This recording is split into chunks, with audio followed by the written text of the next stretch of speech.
And to be clear, Dee Warner was your sister, correct? That's correct. What's the age difference between the two of you? 19 years. 19 years, and you were 19 years her senior? Yes. Welcome back to the channel, folks. We've got a courtroom drama today that's less about justice and more about a witness who seems to have a selective memory problem. We're diving into a clip where a victim's brother takes the stand, and let me tell you, it gets spicy fast. He's trying to find his sister's killer, but his testimony quickly starts to unravel under cross-examination. We'll see how quickly the truth gets twisted, and how a judge has to step in to keep things from going completely off the rails. You won't believe what this guy tries to pull. Now, your property is right next door to the Munger property, is that correct? That's correct. I want to take you to April 25th, 2021. Did your wife call you to indicate that Ms. Warner was missing? That's correct. Do you remember what time that was, or about what time? Maybe 10, 11 o'clock in the morning, maybe a little later. And then you were active during the course of the investigation to find Ms. Warner, is that accurate? I definitely wanted to find my sister. And during the course of the case, is it true that you wanted to be one of the primary people that the prosecutor communicated with? Well, I am her brother. And is that because you indicated you were her full blood relative rather than her children? I am her full blood relative.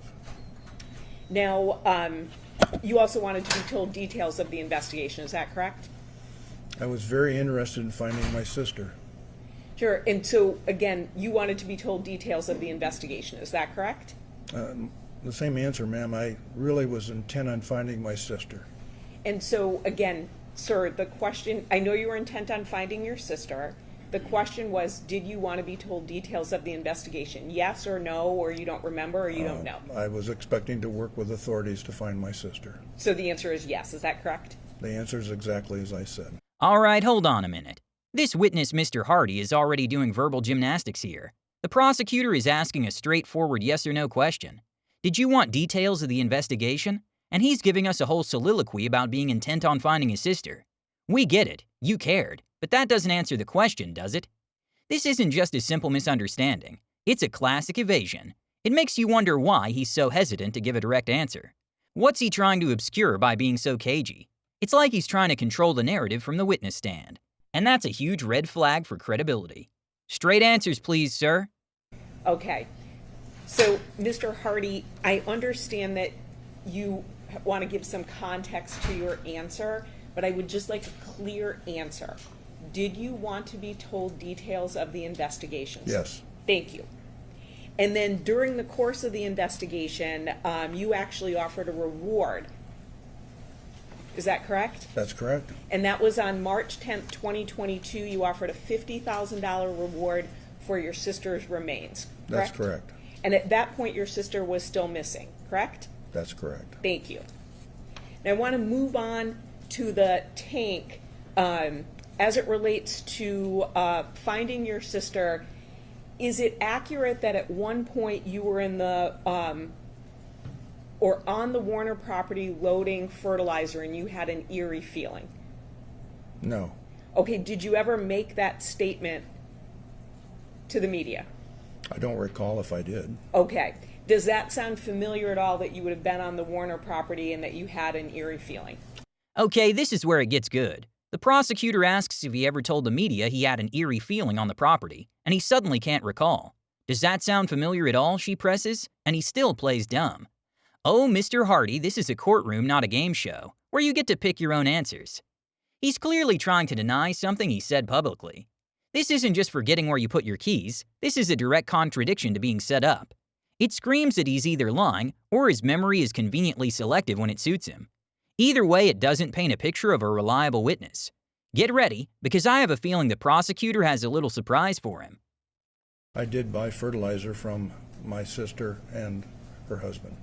So with that, you were allowed to go onto the property with, when I say alone, I mean, for instance, not escorted. So no one was near you, correct?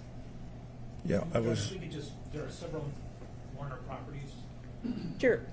So I'll clarify. So the Munger Road property is the property where fertilizer was stored and sold. Is that accurate? Yes. And then you were allowed to go on the property and get fertilizer, is that correct? Yes. And does that include tanks, so you're allowed to get tanks and then take them? Depends on the type of fertilizer. Well, is some fertilizer stored in tanks? Yes. And so were you allowed to do that with that fertilizer that's stored in tanks? Yes. And then you told the police that you knew where anhydrous tanks were located, including those that were not on the Munger property, correct? Yes. And then you have also claimed that you told the Michigan State Police that there was a particular fertilizer tank that you wanted them to search for on your sister's property. Is that correct? Repeat the question, please. Sure. And it was long, so I'll kind of break it down a little bit. You've given interviews to the media. Yes. And that includes, for instance, 48 Hours, ID Discovery, and local news media, correct? Yes. In one of those interviews, you have indicated that you told the Michigan State Police that there is a particular fertilizer tank that you wanted them to search for on your sister's property. That's not true. Okay. Ms. Saylor is going to queue up an interview that you gave. I'm sorry, beg your pardon? Oh, okay. Okay. Would you take that up to Mr. Hardy, please?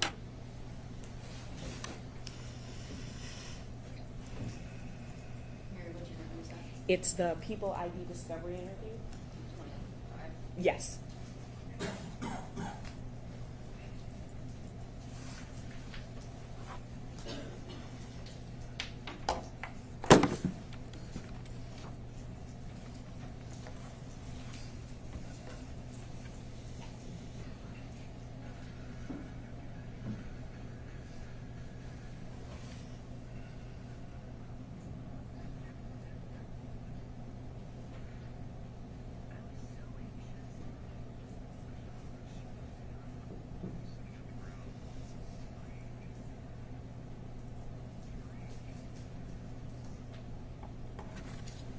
Let me know if you can't hear.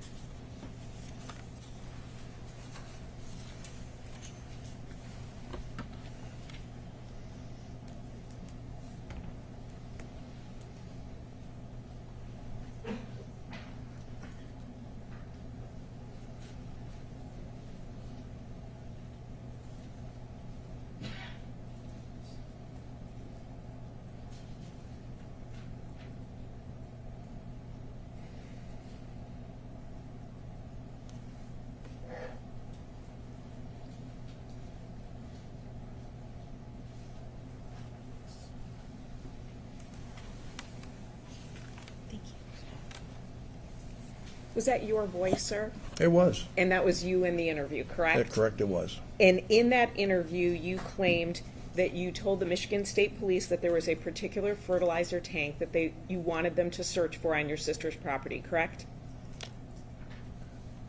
I mentioned tank, but it wasn't that specific tank. It was a tank. Sure. So I'm not saying that you said go look for tank 34, but I am indicating that you said you wanted them to look for a specific tank, correct? Yes. And there it is, caught red-handed. After denying he told police to look for a particular fertilizer tank, the prosecutor plays his own interview where he clearly says he did. This isn't just a slip of the tongue. This is a witness being directly contradicted by his own words on tape. It makes you wonder, if he's willing to lie about something as specific as this, what else is he willing to bend the truth on? This isn't just about a tank, it's about his entire credibility. When a witness's testimony starts to crumble like a stale cookie, it casts a shadow over everything else they say. You can't just pick and choose what's true based on convenience, especially in a murder investigation. Thank you. And then once the tank was found, you told the police that you know how to cut an anhydrous tank open, right? Yes. And then finally, you have indicated that you believe there is potential liability for you if the prosecutor does not obtain a conviction against Mr. Warner. I don't think this is relevant. It absolutely is relevant. It goes to credibility and bias.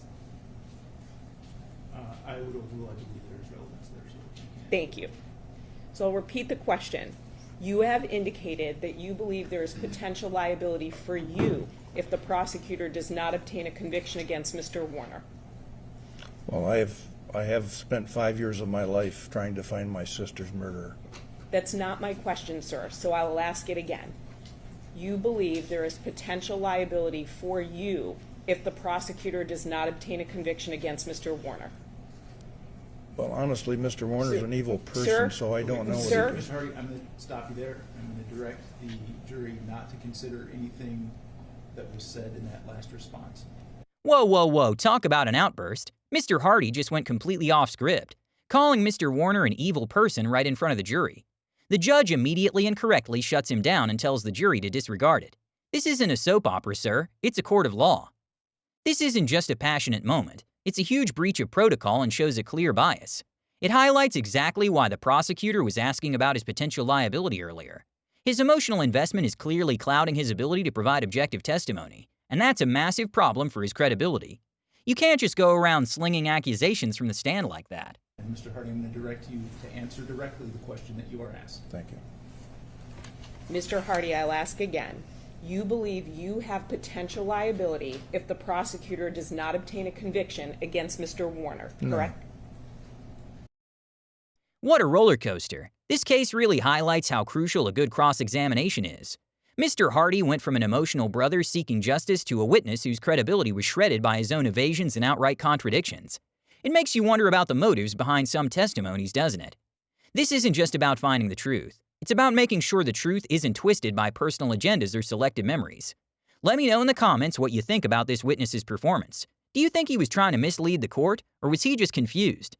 Don't forget to like this video, subscribe to the channel, and hit that notification bell so you don't miss our next breakdown of California's craziest political and legal moments.